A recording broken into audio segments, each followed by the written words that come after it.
All right. Hey Google, stop.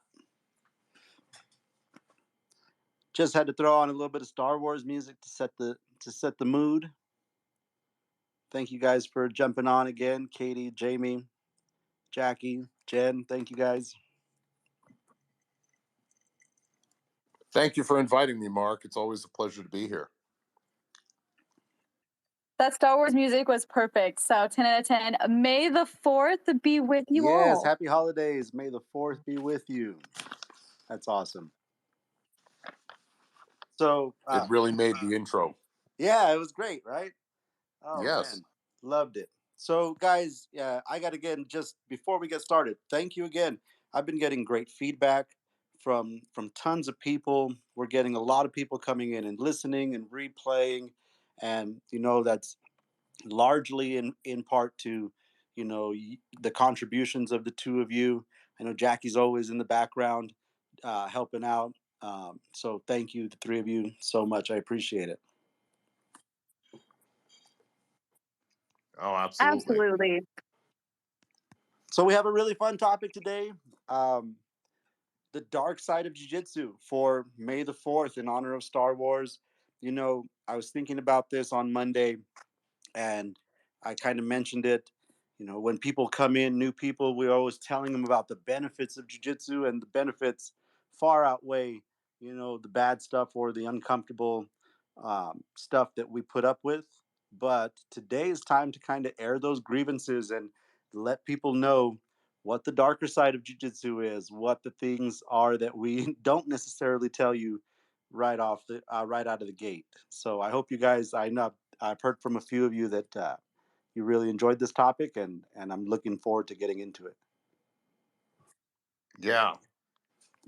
Katy, did you have anything that you wanted to start with? Dude, I'm so ready. Yeah. Like, I have a list of grievances that I can go through. But my biggest one personally is hygiene. Dude, if I had a nickel for every time I've rolled with someone and and this is like the lighter part of the dark side. I know we could get into like wrist locking white belts, which is all fine and dandy, but um dude, I have rolled with some people whose geese are so stinky. And you're like, especially if they end up on top and you're like sitting there and you're just like suffocating. So for me personally, dude, I was not warned of how smelly Brazilian Jiu Jitsu was, which is all fine and dandy, but man, so that's it. That's my number one. What do you think? That's a good one for the number one on the list, and I'm sure a lot of people would share that same number one. Um, Definitely not fun. Not my number one, but a gi that smells like a cat litter box is definitely not on something that I appreciate. What's your number one, Jamie? My number one is something that for the dark side, the bad side is something that I think people don't experience unless they actually get into jujitsu. They legitimately get into it, and that is problems with your ego. And it's something that affects probably the vast majority of people in jujitsu. People that have to struggle to learn things, whatever their challenge may be, whether it's size, strength, cardiovascular endurance, or probably my biggest challenge, your ability to learn things. And you end up comparing yourself to other people, and you rate your worth based upon like how I'm doing compared to this person or that person, or how come I used to be able to go toe to toe with this person and now they're beating me. And that's the toughest thing of jujitsu is managing your expectations. Oh wow, that's a good one. You know what? That wasn't on my list, but that's a really good perspective on some of the harder pills to swallow in the sport. What do you think about Yeah, that, I mean, Katie? I have more on the upside of it and everything. My other ones were just kind of real basic stuff. Like the dark side is first and foremost for me was like, hey, it's a contact sport and it's combat sport, and some level of injury is inevitable. And the other thing is it's time intensive, like unlike other hobbies that people have where you might do it once a week or once a month. You're not going to, if you're going to be into this, you're not going to be getting anywhere with doing jujitsu 1 hour a week. That's true. And Bruises did make my list. Bruises it's lower on my list, but it's something um, that I constantly deal with. You see from other people. I'm sure Katie has some funny bruise stories, but it's a little bit lower on my list. And what was the other one that you said? Oh, well, injury and Injury. the how much time jujitsu takes. Time was the other one. Yes. But the other thing I came up with, I thought about this a little bit today before we did this. I thought to myself, one of the things that's good about jujitsu and other positive pastimes that I've found in my life is that the ones that consume a lot of time, a lot of the time they crowd out the bad or even just less productive things in your life. Like I'm pretty busy. I work 50 plus hours a week, and I train with you guys like 4 or 5, sometimes 6 days a week for 2 hours at a shot. And I'm finishing up a master's degree, and I got a wife and 2 kids. And sometimes people say like, "Wow, how do you find time to do this?" Or, "Wow, you spend 2 hours a day at jujitsu." But these are a lot of these are the same people that spend like 4 or 5 hours a night sitting watching TV that's just garbage. They're not learning anything. They're just, and hey, if that's what you enjoy doing, if that's how you decompress at the end of the day, that's fine. But that's where I find that time. Like I hardly watch any TV. I watch a little bit of stuff here and there on YouTube, and it's mostly jujitsu related, you know? Yeah. No, those are great points, man. If you really want to do something, you'll make time. But Yeah. you're right. If you want to be good at this, you're going to need time, and that's a hard thing to manage and a hard thing to balance. Katie, what do you think? All right, Jamie, that was three really good things. So I'm going to try to hit one, two, three. First, with the ego, dude, that's so true. I have like what going on 12 years of martial arts experience total. And I think the most important thing I learned, which was really hard for me, especially as like as an adult, like wanting to get into competition, was understanding how to realize like completely understand in myself that my journey is my own. Personally, for me, I found that if I start comparing myself to people, I'm never good enough. And that is something that you want to strive and you want to be better and you continually want to get better. But your journey is your own. And so it's important to understand that. So I hope that when people start getting into martial arts, and it's hard to know, like it's one of those things where it's hard to accept because there will, exactly like you said, Jamie, there's going to be people that come in and they started maybe a year behind you or 2 years or whatever, and they're suddenly better than you. And you're like, wait, hold on, when did this happen? Like, I don't understand. And so that's incredibly important. And then let's see, bruises. That was the second one you had. Dude, bruises for sure. I have had multiple times where I had to explain to my boss that I do martial arts. After I got my nose broken, that was a big one, dude. I had two really nice black eyes, and I had to go take, pictures for an article that I had written. I needed a professional headshot because they were putting my headshot onto the article. And so I go up and, I'm like 5'2". I'm a teeny tiny lady. And I have two really cute black eyes that I tried and failed to cover with makeup. And this guy's like, are you all right? And I'm like, listen, Blink twice if you're safe. I know pretty much. And I was like, listen, dog, you should see the other guy. Like he's sleeping on the couch right now. Actually, fun fact. um, And then that last one you mentioned, time. Dude, time and allocating time can be so important. And I think, like, as advice for anyone going into BJJ, you have to understand what your goals are. I'm working 3 jobs right now. I own my own business. I work for a Brazilian Jiu Jitsu company, and then I work for New Mexico State as a graduate research assistant. So I am being pulled left and right with things, but one of my personal goals is I want to continue to get better at jujitsu, and that's a really broad goal. It's very open, but at the same time, it's something that's really important to me, and so I have to allocate time to continue to try to strive for that goal. So I absolutely agree with all three of those, Jamie. Yeah, it's tough, but it's one of those things that, if you want to do it, you're going to make it happen. And I like what you said about the ego. I think you're one of the people that I train with that has a very good understanding of your ego. It's something I learned to let go a long time ago.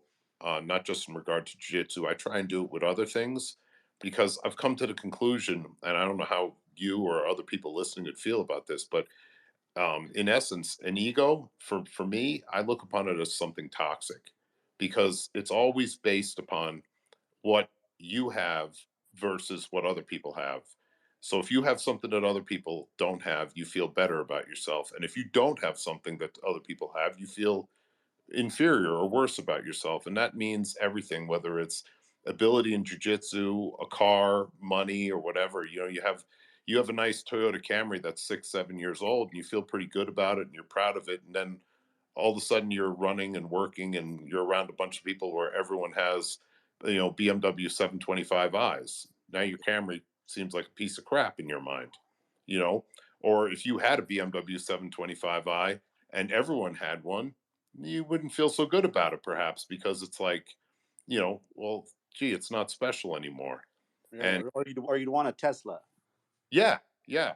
So the way I look on it is like I don't invest in an arms race of measuring my worth relative to other people's abilities. Maybe outside of a competition, right there, then that's where it's on the line. But as long as I'm getting better and having fun and not getting hurt, I'm winning in my mind. Yeah, and that's a great point. But it is hard. It's hard not to get sucked into that. And I've had it happen personally, and as a coach, I've also had students come to me, just with those concerns. Like, why am I not getting better, or why is this person better than me? And it's hard not to get pulled into that. But it's a great point to bring up.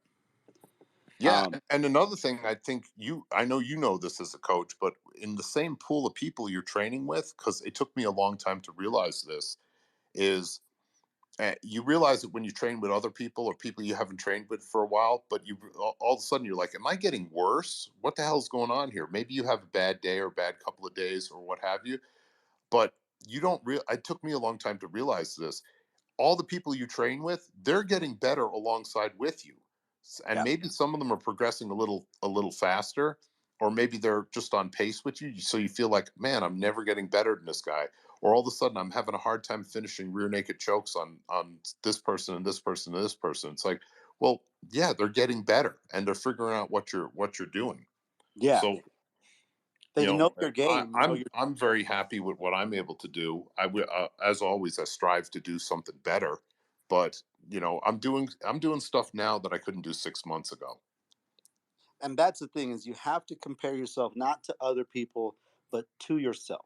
You know, Exactly. and if it's hard to see because you're so close to the subject, or to the object, that it's hard to see it from the outside. And one of my things as a coach is I try to, always tell people, how they're growing, how they're progressing, remind them that they are getting better, because I can see it from the outside, but from the inside it may be a little bit harder to see. One question that I did want to bring up: cauliflower ear. Are you for or against it? Let me tell you a little story about cauliflower ear. So, okay, I've had a change of heart.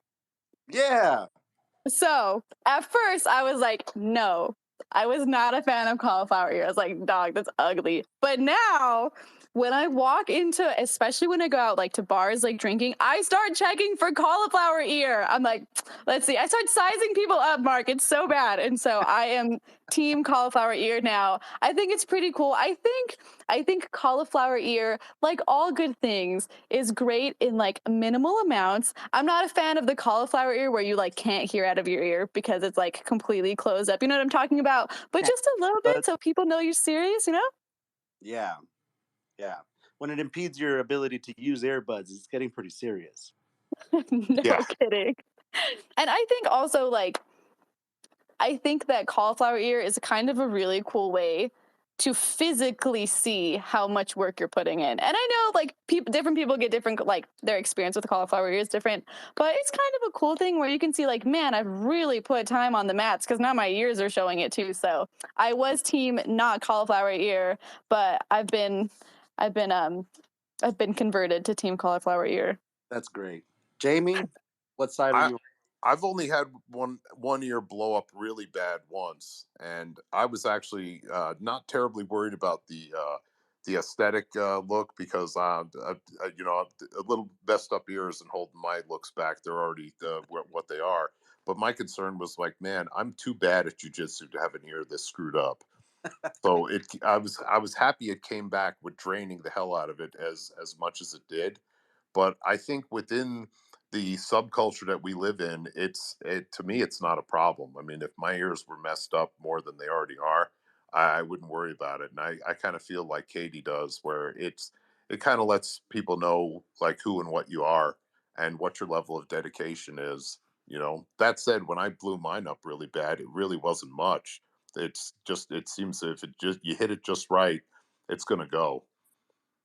Yeah, and it's always kind of an issue after that. Uh, Yeah, I mean, mine was so bad that it was blown up. When it blew up bad, it was blown up on the back side of my ear, my right ear, and my glasses wouldn't even sit straight on my head.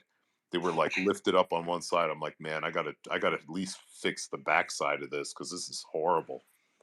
that's pretty bad. Uh, Yeah, yeah, I'm obviously team cauliflower here. I love and nurture all the little bumps that I get. Um, but what topped my list for dark side of jujitsu has to do with the gi, and it's inflammation of the knuckle joints when you practice, sleeve grips. oh So yeah, yeah, gi hands. If you get those gi knuckles, Google them. Some people look really bad. Mine aren't that bad, mine but are pretty man, bad. yeah, it's something that I think about almost every single day. Is how how certain knuckles are just not the same. You have Yeah, those two. even I didn't even think about that, and I'm sitting here looking at three real one little finger that doesn't even go straight anymore, and three other knuckles that are kind of bulbous. Hmm. Yeah, that's the one that topped my list for sure. Katie, do you have any knuckle issues? I know you try to stay away from the pajamas. So Yeah, not quite a pajama player. I actually, so on my list was injuries, and I will technically like I'll include that in my injury like spot. My knuckles, dude, though, I have to be really careful because my job includes a ton of typing. And then photo editing takes a really like steady hand, especially when I'm doing teeny tiny edits. So for sure, when I first started training and I was doing all the morning gi classes, I actually had to go home and like ice my knuckles before I would go to work or go to classes, because they would get swollen because I got gross little like bony spindly fingers, and so they get caught in gis and stuff so easy.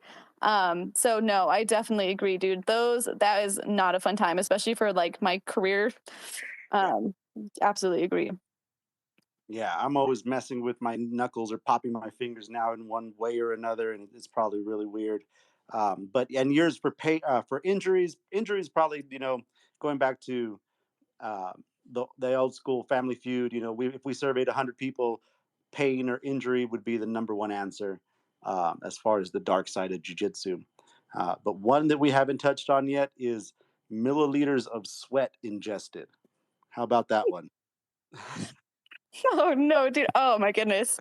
So yeah, that was something I had to learn really quickly. I actually, number one, I hated feet when I first started jujitsu. I was like, dog, I don't want to be around people's feet. And now I'm like, whatever. So I got over that really quickly, but sweat too. I was not a fan of sweat. I did not think it was such a sweaty sport. And then I was grappling with a very amazing, awesome bald guy. And I opened my mouth to say some smartass remark. I don't remember what I was saying. And he looked down at me, and I just watched a drop of sweat roll off of his beautiful, glistening forehead just directly into my mouth. So that was, I honestly, I didn't know what to do with myself. I was like, should I ask like for consent? Like, what do I do? I didn't sign like any forms or waivers that included sweat. So yeah, no, for sure. Yeah. Jamie, what about you? Well, probably make me feel guilty here because especially once the weather gets warm, I sweat like Frosty the Snowman when he was trapped in the greenhouse near the end of that cartoon. So I'm probably the one of the worst perpetrators for that. I'm not particularly bothered by it. It's not my thing, but it kind of just goes with the territory. But yeah, I can definitely identify with being the guilty party on what you're talking about. Are there any people that that's their thing? Like, I mean, there's all kinds of people now. I wonder if Yeah, there's any sweat enthusiasts out there. I don't know. The internet's a weird place. I'm sure there's somebody that's into it. Yeah, there's got to be somebody. But I'm a perpetrator also. Bald guys. Katie mentioned bald guys. The sweat, the hair that people have breaks up the sweat. But when you don't have any hair and you look down, it's just like a cascade. And I love how Katie explained it because you almost see the sweat ball drips coming down in slow motion as they come into as they just hit you on the face. It's horrible. Yeah, But I've felt bad for people. Like they'll have me stuck in their guard, and I'll be like posturing up, and I'll actually angle. If it's a competition, I don't care. But like one of my friends at the gym, I'll have like sweat running down my head and coming off my chin like a gutter, and I'll actually angle my head out of the way so it doesn't fall in their face, just to try and be a little more courteous. with where We you're spraying appreciate your. that, Jamie. Yeah. All right, one more before we open up the lines.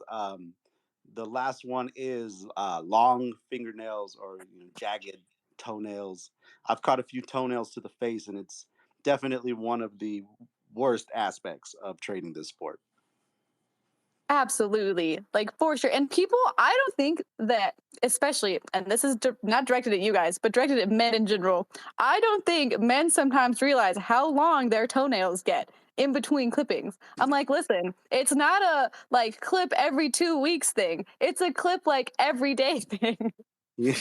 to The you reason to speak for some men, if you were to look at a pie chart as to how often men think about their toenails, it's little to none. like But it's something jujitsu's changed about me.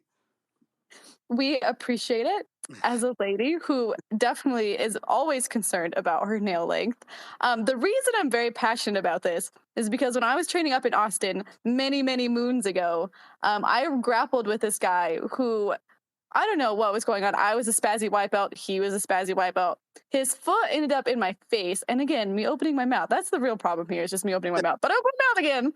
And his toenail cut me across the gums. Oh, Like, do you Oh know how God. violated that felt? Like, so nails, man, cut your nails, clip your nails, file your nails. Just don't have nails.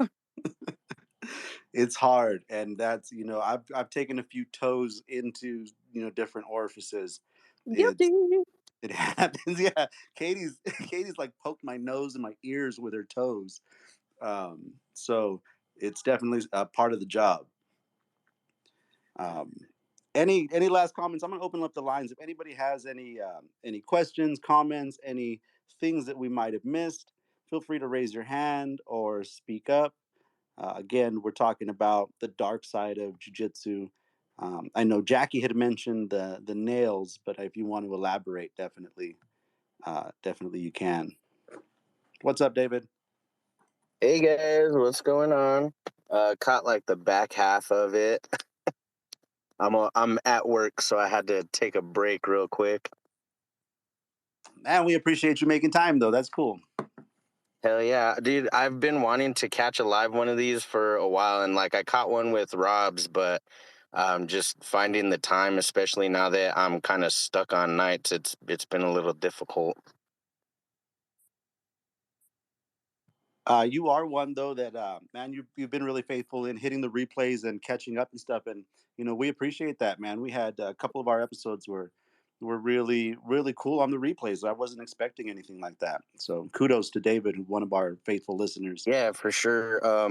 I mean, as a student from Zia, I want to be just immersed in the culture and in the group. You know what I mean? I enjoy my time in class and I enjoy my time with the other teammates. So any chance I get to be around you guys or interact with you, it's always going to be good. Awesome, yeah, man. Thank you. Any dark side comments? I know you caught like half of it, but if you have one, definitely. What would you think the dark side of jujitsu is? Oh man, you know, I've broken several bones, had multiple fractures from military hikes and stuff like that. But I will forever be mortified of split seams in the mats. Yeah, I was 'Cause, taping mats today. man, yeah, like that. So by far, that little pinky toe break was, and it's silly, but the most painful bone break I have ever had. Like, completely just demolished me. I think I almost passed out in your garage. It was, yeah.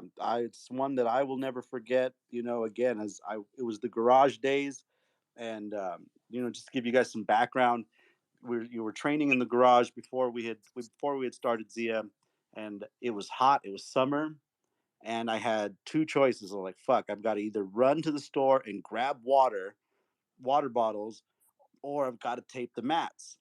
And I chose to go get water, and man, David broke his toe on that split in the tape. And to this day, I get chills whenever I see splits in the mat in the tape. But the broken toes, and I know Goyo can definitely attest to, he's had many in the garage days. So that would be For definitely. sure. It's a horrible bone to break, man. You can't really do much for it. Oh, there's nothing. And then, like, 3 or 4 days later, we had tickets to the Metallica show in El Paso. So there my dumbass is with my busted toe and my stupid little, like, because it wasn't like a full walking cast. It was just like a little, like a Velcro moon boot that they gave me to kind of keep my toes all nice and like a mitten, I guess.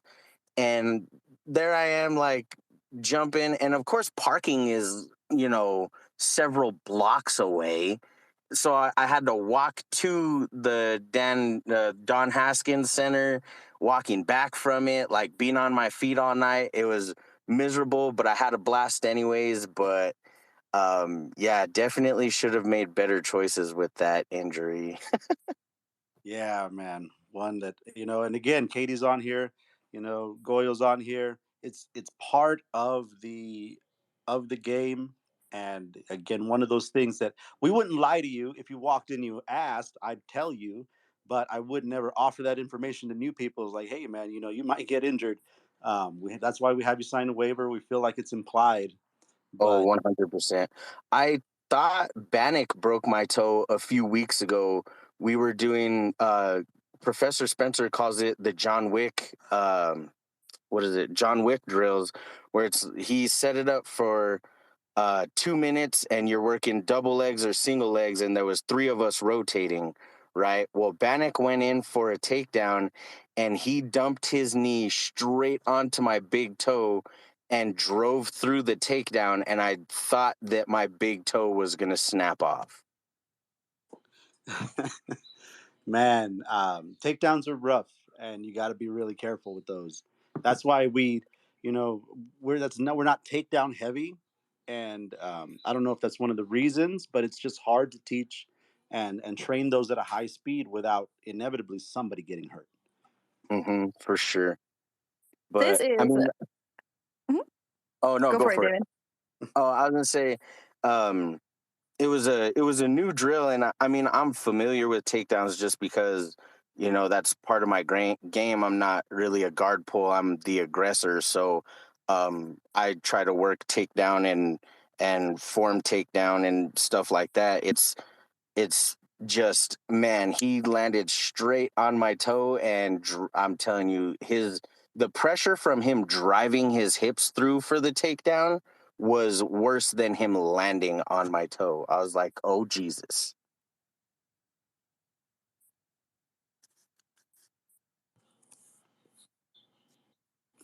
Go for it, Katie. It's all you. Whoop, whoop. I saw Spencer was on. I was like, all right, does Spencer have some of that good knowledge he's going to drop on us? But before that, I'm excited to hear. I actually saw this mentioned. We mentioned it in the last podcast we had, I think maybe last week. And then it was actually mentioned in one of the ladies' jiu-jitsu groups that I'm in, that I was like, oh, how did we forget this? But there's going to be people in your gym or in a gym that you train at who is going to come in for the wrong reasons, whether that's because they want to hurt people or because they're super creepy or like a mix of both or whatever.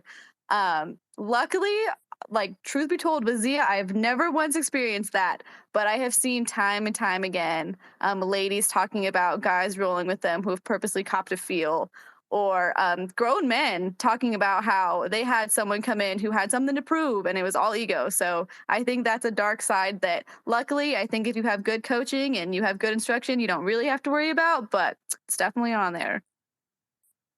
That is a good one to bring up, and a good women's perspective on rolling in a sport that's dominated primarily by men, and sometimes you get the creeps in there.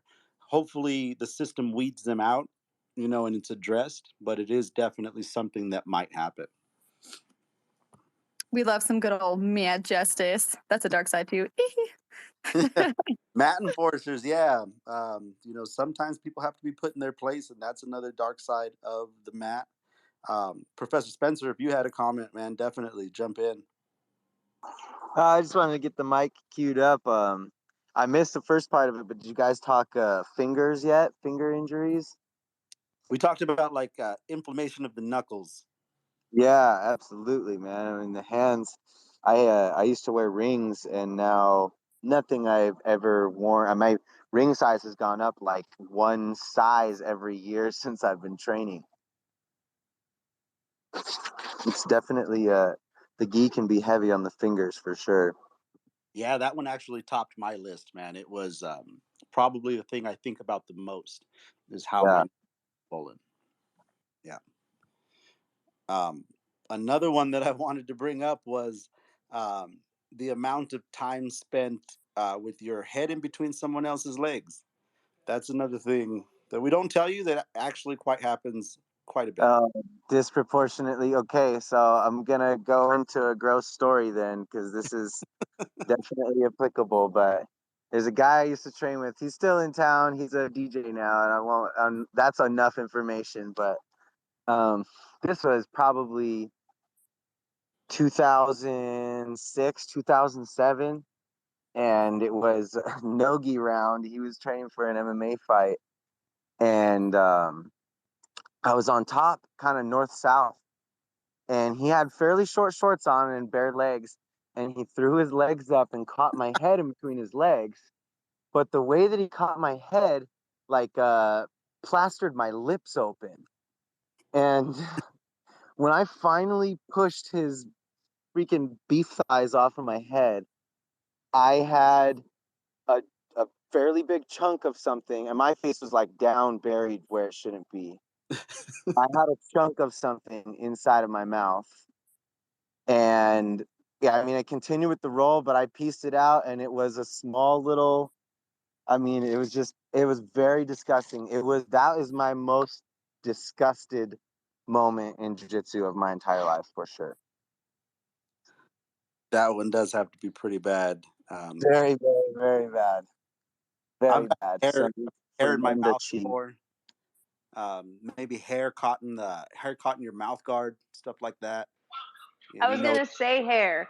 Yeah. For girls, just the negative side or the dark side is the loss of hair. But not even just for girls. Now that I think about it, because for those guys who do have long hair, you're gonna lose a lot of it, and it's gonna be all over the mats or potentially in your mouth. You may be, coughing up a hairball from time to time, but that's definitely a negative for me. Yeah, I don't lose much hair. I mean, my hair isn't long, but I mean, if I get a hair in my mouth guard, I'm pretty sure it's not mine. And I've definitely pulled out a lot of people's hair. Or just when we sweep up the mat now, it's. I've joked that the building now is probably 30% hair. It's everywhere. I think on a scale of 1 to 10, BJJ is at the bottom of good hair pulling. It's down there, it's 0. It's not a fun time, man. I've had people, I remember I used to French braid my hair, and one day I felt really fancy and I Dutch braided it, which means the braid is kind of on the top of your head as opposed to like laying flat against your head, I guess is a good way to describe it. And I had someone, I don't know how this happened, but they kneeled on the kind of towards the top of my head on the braid itself, and I went to scrimp away and it just pulled out this huge like wad of hair, and I'm looking at it and I'm like, dude, I'm bald now. Like I gotta like pull a full Britney Spears and shave my head because I'm bald now. Like it was terrible. So for sure, You're hair as well. shopping wigs on Amazon already. That I've It seen a really lot of times. was. I sweep up the mats, and sometimes I see chunks of hair so big. I'm like, how are these people not bald by this time? You know, it's all the time now. Um, it's funny because we've got an old building and we don't have good air conditioning. So when the fans are rolling, I don't know if you guys have ever seen it, but the hair, it's almost like planets being created because the fan will gather all the hair together and then they'll start rolling in a ball because of the way that the fan is moving the air currents. Have you guys seen that? Yes, for sure. I It's have kind of fun to seen watch that. sometimes as you're like relaxing after a roll. You're like, wow, just start like introspecting. Yeah, you can get pretty deep, and it's like it makes me think about the universe and like the nature of reality. I was like, and then I think about it, it's like, fuck, I've been staring at this ball of hair for 30 seconds now. Showing my age a little bit, but it's like that video of the floating bag in what was that, American Beauty? You just see that like bag spiraling around in the wind. Yeah, that's definitely it. I know. To tell Professor Spencer's story, when I first met him, I probably trained with him for maybe 2 or 3 months, and then we first competition was in Long Beach in California for SJJIF Worlds. Um, but he was so mad uh, after that match that he came immediately back and cut his hair because of the way it interfered in his match. That's right. I was pissed. Oh, can we hear a little bit more about this? I want to hear what happened. Oh man. Well, it wasn't too. I mean, there's not too much to it, but I was fighting in Worlds. Um, Actually, well, I mean, there's this. I was on 120 milligrams of edibles and fighting in Worlds at brown belt. And I had a big old man bun at the time. And I fought the guy who ended up winning it. Everybody has to mention that so you don't sound as bad when you fucking lose like an idiot. But I we went to wrestle, and yeah, first thing he did is like collar tied the shit out of my head and just smacked the bun, and I was like, "This is stupid. This is not. I'm not a samurai. This is not my hairdo." Okay, Fair. I'm What glad. about what that was about oil checks? oil checks. So I I don't know if it's not a super common thing for sure, because obviously you would have a terrible reputation. But the first time I found out about it was in a role with retired UFC veteran Joseph Benavidez. We were both fairly new to the scene. I mean, he had wrestled and I had done my thing with karate and Muay Thai and stuff. But we had been grappling for maybe about a year or so, like with submissions and stuff. And I had him in a triangle choke. Um, and next thing I know, I found out that if I get oil checked, my body will just like fly in the air like a cat and I'll land in the fetal position. I'm not sure if there's something I'm blocking out or I've never gotten oil checked, but I have inadvertently oil checked people, and I apologize to those of you if you're out there listening. Sometimes you're just reaching for a grip, man, and it's just you don't know what's out there. But I apologize. oh man. That's something as a lady I can say never had to experience. I don't know if it's my lady privilege that people are just very wary of those areas. I definitely did accidentally pull someone's pants off though, like completely bare booty cheeks all over the mat. That someone also happened to be my husband. It was a good time. Oh, We why was this? transitioned. Why was this not in Zia? I'm assuming this was in Austin. No, this was in Zia. So we had transitioned right from gi to no gi, and we had worked pants grips that day. And Chad and I were just like messing around, rolling with each other. Nothing too serious. And I had not clicked out of gi grip mode yet. And I felt so bad. I got such a great grip. Spencer would have been so proud of me actually using grips. Wrong type, but you know, I had the grip still on both like sides of his waistline and just pulled, and it was so bad. And the look he gave me, Mark, like literally, he turned around and looked at me, and it almost looked like the Kim Kardashian poster where she's like turned around and looked at you, except it wasn't sexy. It was like, I'm gonna divorce you. Everything was fine. His pants did make their way back up, but yeah, I felt really, really, really bad after that one. So no oil check-in, but I did accidentally moon the entire gym with my husband's butt. Oh man, there you go. Pete missed his chance, man. He should have been there. True. Oh man, that's great. This has been a really fun conversation. Thank you guys again. Does anybody have anything to say before we part? I mean, we're a little bit over, but if you guys want to keep talking, I'm fine. I could do this all night. One thing before I go, because I gotta get back to my job, but definitely Team Cauliflower Ear. I came in right before that, and to add on to like the sweat and all that stuff, I'm a big sweaty guy. I burn hot normally, so getting into that gym atmosphere, it's just instant sweat, and like sometimes I can wring my gi out. So I definitely, there's times I'm very conscious and self-conscious about how much uh fluid is coming out of my body. So I'm like, oh god, this is horrible. I feel so bad for my partner. And Yeah. actually, before we go, first of all, David, it's okay, dude. We love you. It's all good. As long as you're wearing deodorant, still love you. Always deodorant. I shower before every class, so we're good. We appreciate that too. I mean, to all of you out there, those of you who may be listening, we appreciate the people who wash their ass and use soap and do laundry. We love you guys out there. Shout out. Yes. Don't stink. Don't stink in class. All right, Aaron, I saw you requested to speak, and I'm super excited to have you on. For all y'all that don't know, Aaron is a good friend of mine. He's a super great photographer. He owns Half Dough Media, so I'm so glad you're here with us today. Awesome. Welcome, Aaron. Thanks for coming on. Hey, thanks for that introduction, Katy. I appreciate it. Yeah, thanks for having me on, guys. This was a ton of fun. I've got one quick story about the dark side of jiu-jitsu. Um, kind of going off of what Katy was talking about earlier, people showing up and like hurting other people out of ego. So I train at 10th Planet Albuquerque, and every Saturday we host an open mat. All schools welcome, no mat fee. Super awesome time.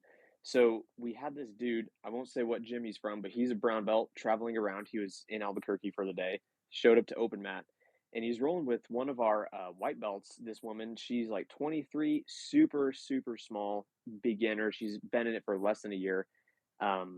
Timer's about to go off. They're just kind of flow rolling. All of a sudden, he ripped this armbar way harder than he should have and ended up kind of jacking up her elbow. So he sat up. He's all proud of himself first.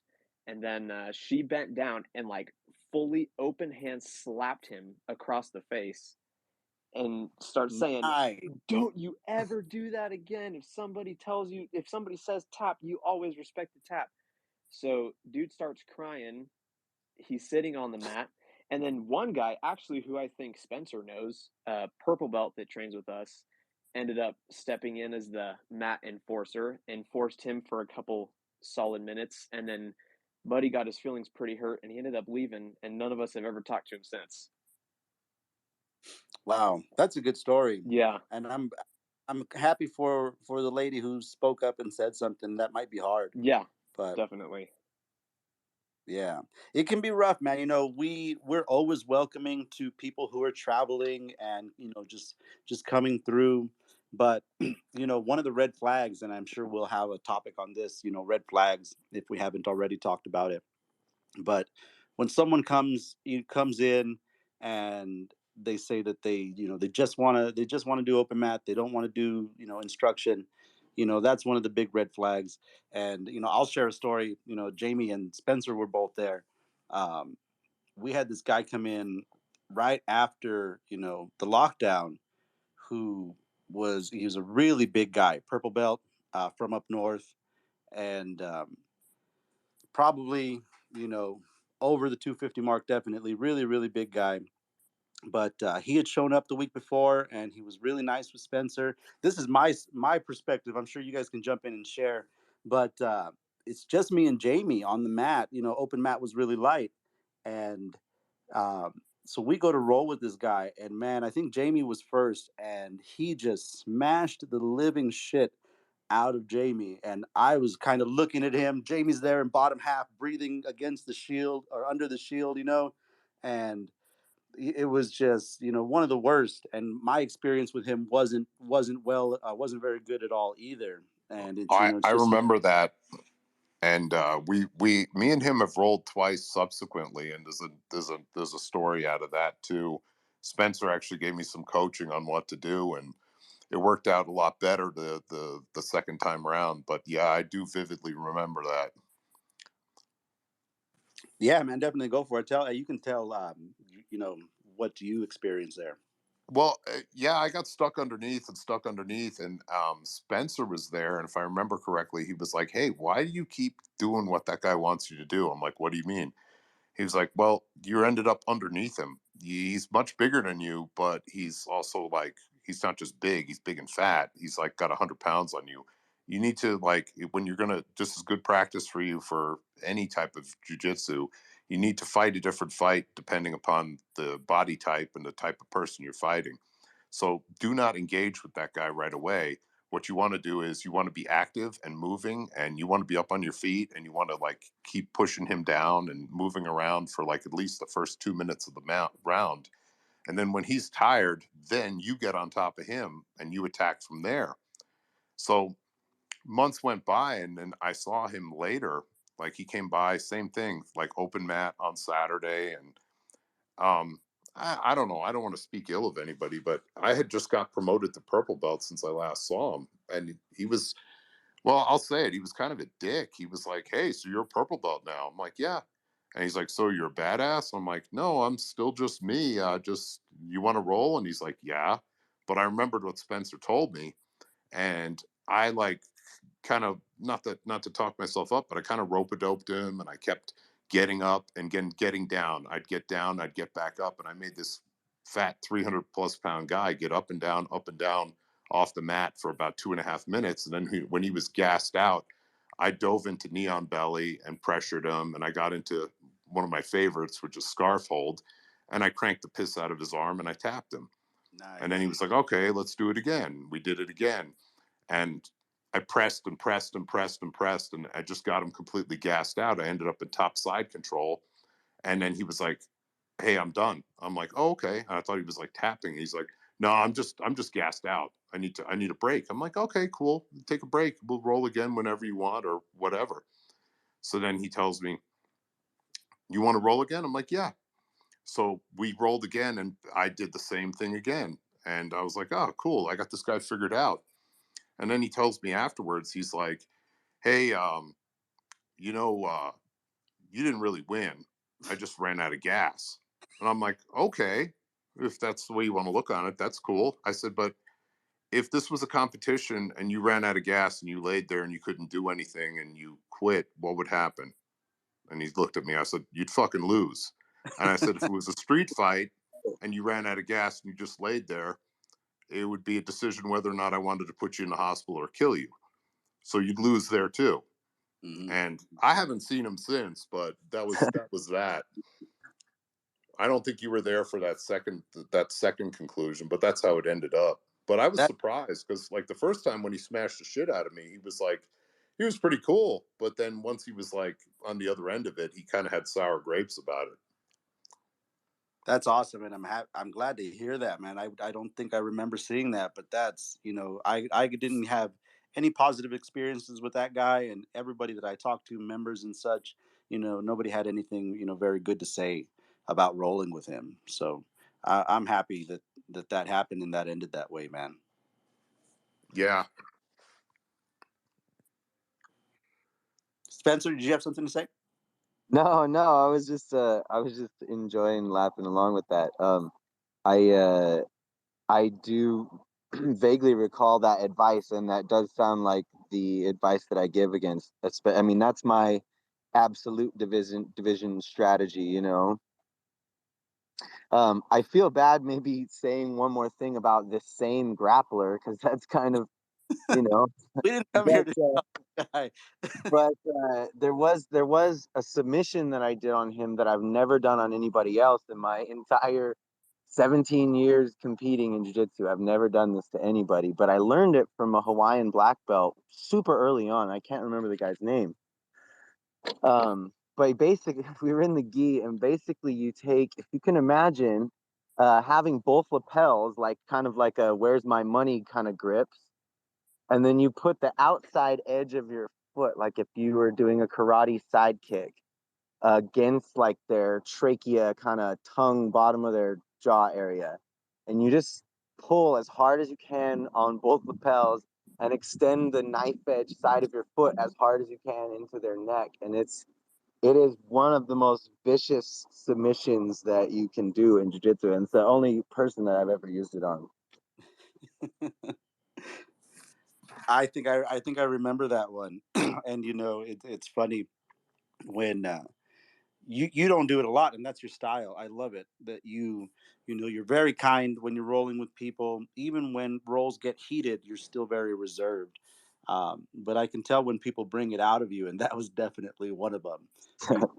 You you hear the frantic taps. Uh, Yes, that's always good to hear.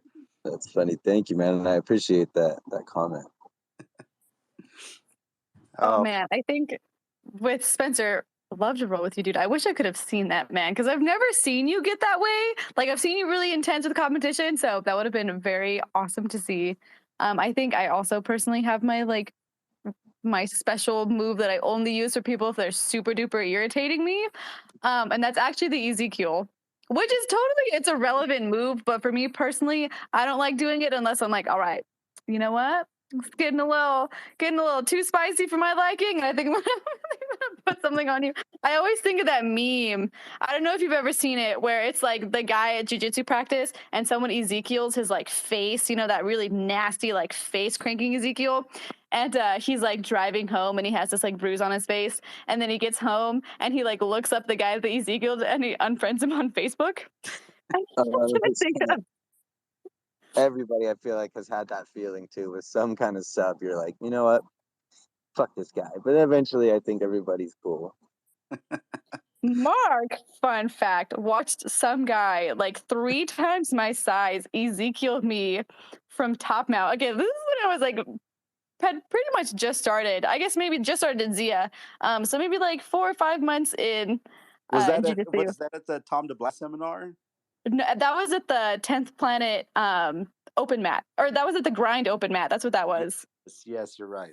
So this giant man, which this was my mistake, I should have been faster. But I was kind of like feeling out what I was gonna do, and he, I kid you not, basically just like pushed me over and then sat on top of me. And this man's was shaped like a bowling ball, had to have been pushing like 250, very large guy, also a white belt. And he's just like looking down at me, and I'm like, "You look like a man of a man." And I'm like looking up at him. I can't even see the sun shining, like it's all in shade because he's so much bigger than me. And he just reached, and I have no idea what to do at this point. I'm like, I don't even, is shrimping even gonna work? Like, what am I gonna do? So I'm kind of looking at Mark to see like what's going on, like any advice. And he's just kind of chill and he's like watching this progress. And then this man Ezekiel's me, and he does the face crank Ezekiel.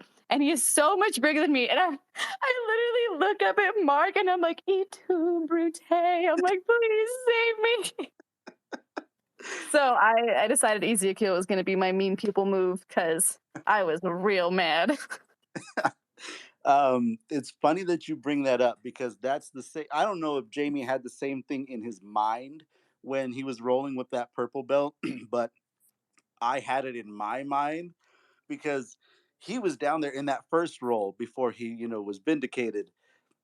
You know, he was just down there and just, I've been trapped under big people before too. And you just kind of, if you look up at somebody that's not rolling or on the side of the mat, like they can't do anything to help you. There's nothing anybody can do when you're on the mat. It's just you out there. And I kind of got that feeling, that same feeling from both of those experiences or those situations. It's okay. Jamie and I grew together. We're survivors. That's what this is. It's one of the beautiful things about the sport is that, some people, and I commend you, Jamie, for taking those hard roles, and Katie for you rolling with people that are bigger than you, because a lot of people avoid the hard roles, but those are the ones that make you better.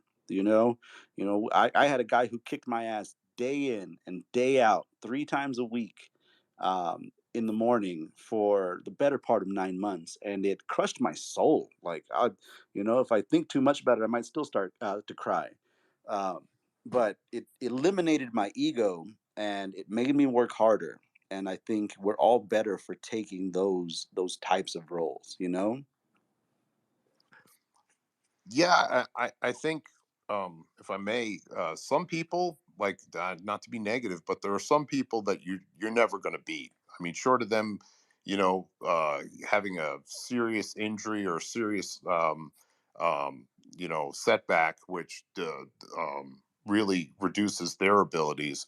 There's some people you're never going to be able to beat unless you're just lucky. Maybe you catch them one time, like, out of 1,000 rolls, you might catch them in something.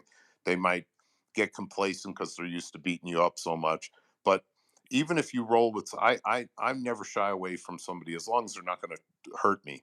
And I appreciate the guys we have that roll hard with me, because all the guys that consistently beat me up, like whether it's Manson or Samson or whatever, they never hurt me. Yeah, they'll go hard and they'll throw me around, but they're always very careful.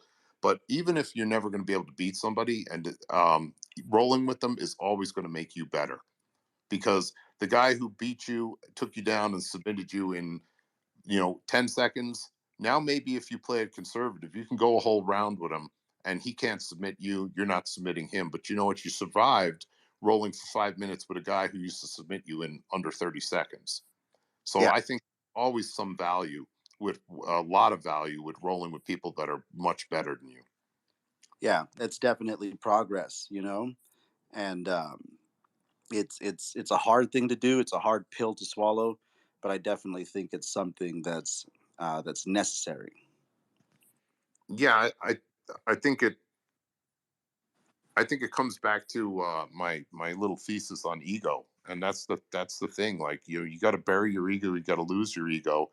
And I think if you stick with jujitsu and you can master that, if you can master putting your ego in check, it enables you to do it with everything in life. You can defeat your ego and put it away, because it's not a productive part of the human psyche, in my opinion. Yeah, and I mean, the what I've told, like, my niece and especially some of the kids is jujitsu teaches you how to deal with pressure on the mat, and when you learn how to deal with that, then pressure in life seems a little bit more manageable, and the pressures of life can far outweigh the pressure on the mat. And I think that's one of the most beautiful things that comes from practicing this sport and devoting time, spending time to get better at this. um, and I just wanted to toss in, if I'm trying to choke you, it's a 10 finger teabag guillotine that I use if I want to get a tap. So just wanted to toss that one out there.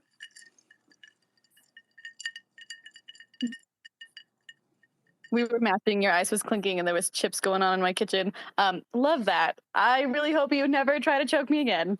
I don't. Or at least I really hope I never piss you off enough to make you do that. I don't think I've ever tried that one on you, Katie. But it's one of my favorite subs. And if I need to pull a sub out of my pocket and I'm in front headlock, I'm gonna try to 10 finger guillotine you for sure. Fair enough. I'm taking notes right now. I'm like, listen, dear Katie, don't let Mark 10 finger guillotine you. XOXO. That's on the list of subs that won't make you any friends. There's some subs like, oh, you armbar somebody, you triangle choke them. They're fine with it, but the Ezekiel choke, some of these other chokes. I always preface it when I teach. I was like, this choke isn't going to make you any friends, or this sub. Yeah, Just kind of my jelly. I personal. wish. Go for it. I'm sorry. Yeah, I was just going to say my personal worst, even counting like broken ribs and whatever. The worst one I ever got was loop choke, a standing loop choke, and my lapel went inside my mouth, and yeah, I cut. I managed to put my bottom teeth almost completely through my bottom lip. Ooh. That's a bad one. Yeah, and I wasn't fighting it. I mean, I didn't even have a chance to tap, and it went in there, and the dude ripped it, and it was like blood all over my gi, his gi, the mat. It was nasty. I wish I made that no 10 fingers list. Come on, man. I get try that thing. to I get all that the thing time. put on me all the time. I'm always trying to choke David. This has been awesome, guys, and we just hit 9:30. So I want to thank you for our longest episode ever, an hour talking with us. And I feel it's always very engaging. I love these conversations and I love the input. So thank you guys all, everybody. Thanks, guys. One more shout out to Aaron and his photography business, Half Dough Media. Y'all should go check it out and follow it. Super great content, really awesome photographer. Thanks again for joining us, Aaron. Super appreciate you. Thanks for having me, guys. It was a ton of fun. Thank you, everybody.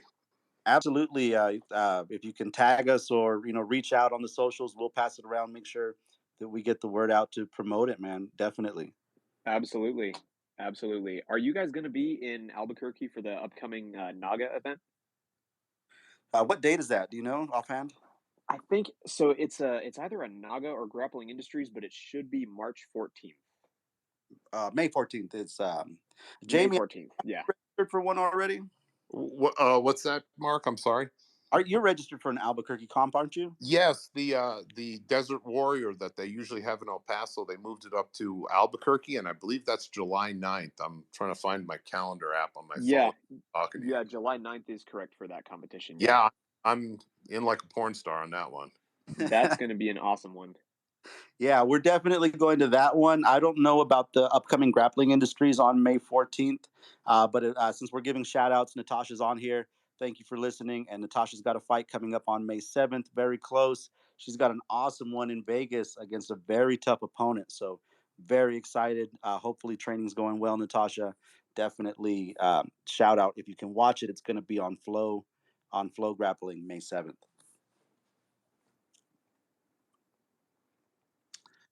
The other thing I wanted to go talk about before we go is we have Oscar from Legacy in Las Cruces with us on Friday, and he'll be on. He's a 6th Dan Judo black belt, and he'll be on to talk about his upcoming judo event here in Las Cruces that's coming up in June. And I wanted to toss out there maybe a possible topic for who is your most influential either coach, teacher, something like that. What do you guys think? I dig it. I like it. That'd be fantastic.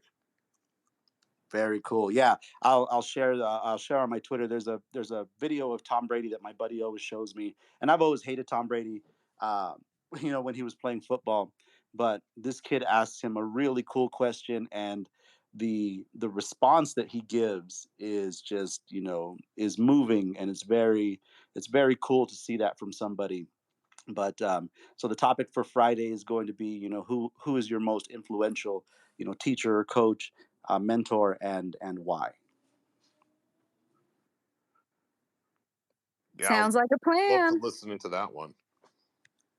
Awesome. Love you guys. Thank you so much. Katy, you rocked. Jamie, you rocked. Thank everybody for coming on. We'll see you guys on Friday. Everyone stay safe. Peace. Thank you. I'll see you tomorrow at the gym, Mark. Awesome.